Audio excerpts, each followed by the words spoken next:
Moving on to Vermont, last month we reported that a Christian school in Vermont forfeited a game in a girls' out-of-state basketball tournament because the opposing team had a transgender player. Now the VPA, Vermont's governing body for school sports, has barred Mid-Vermont Christian School from future tournaments, claiming the rationale for forfeiting did not, quote unquote, meet the expectations, unquote, for a valid complaint.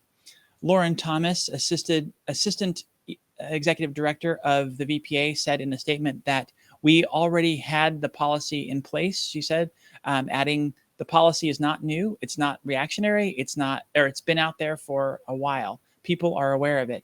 The policy, which he is referring to, has been in effect since 2021 and prohibits discrimination, quote, based on a student's actual or perceived sex and gender, unquote. The school is appealing the decision. None of the articles I was able to find on this story cited anything about the transgender player, anything specific, including anything about their skill level or even whether or not they're a starting player. Anti-trans folks claim that their stance is about fairness, but then have staunch reactions like this to the mere existence of a trans person on the team with no regard for actual evidence. This is also another example of the backlash against trans people who are competing within the bounds of established policy and following the rules correctly as set forth by that policy. So again, just a complete knee-jerk reaction on the pure basis of someone being transgender without any basis in fact or reality of what the situation actually entails.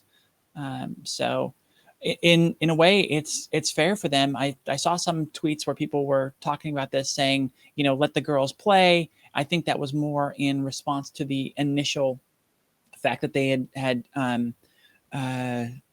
decided to forfeit, and were the calls to let the girls play were anti-trans in nature, saying that let the girls play without the transgender people there. And it's just ironic that a school would take a stance against trans people, by which the basic premise is that trans people take away from women being able to play sports, and their response to that was to take away their players' ability to play in that tournament and the rest of that tournament because of one trans person on one team.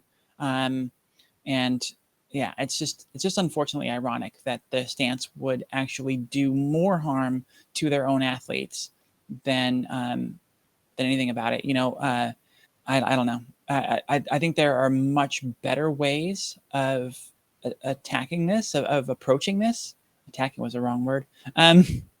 No violence. We're trying to tamp down the violence here. There was a much better way for them to approach this and to make their stance known. We know Christian organizations are anti-trans, anti-LGBT, but that shouldn't come at the expense of their students and their students' ability to play in a tournament that they deserve to be at. They worked hard to get there, and it's just very unfortunate that their school leaders took this stance.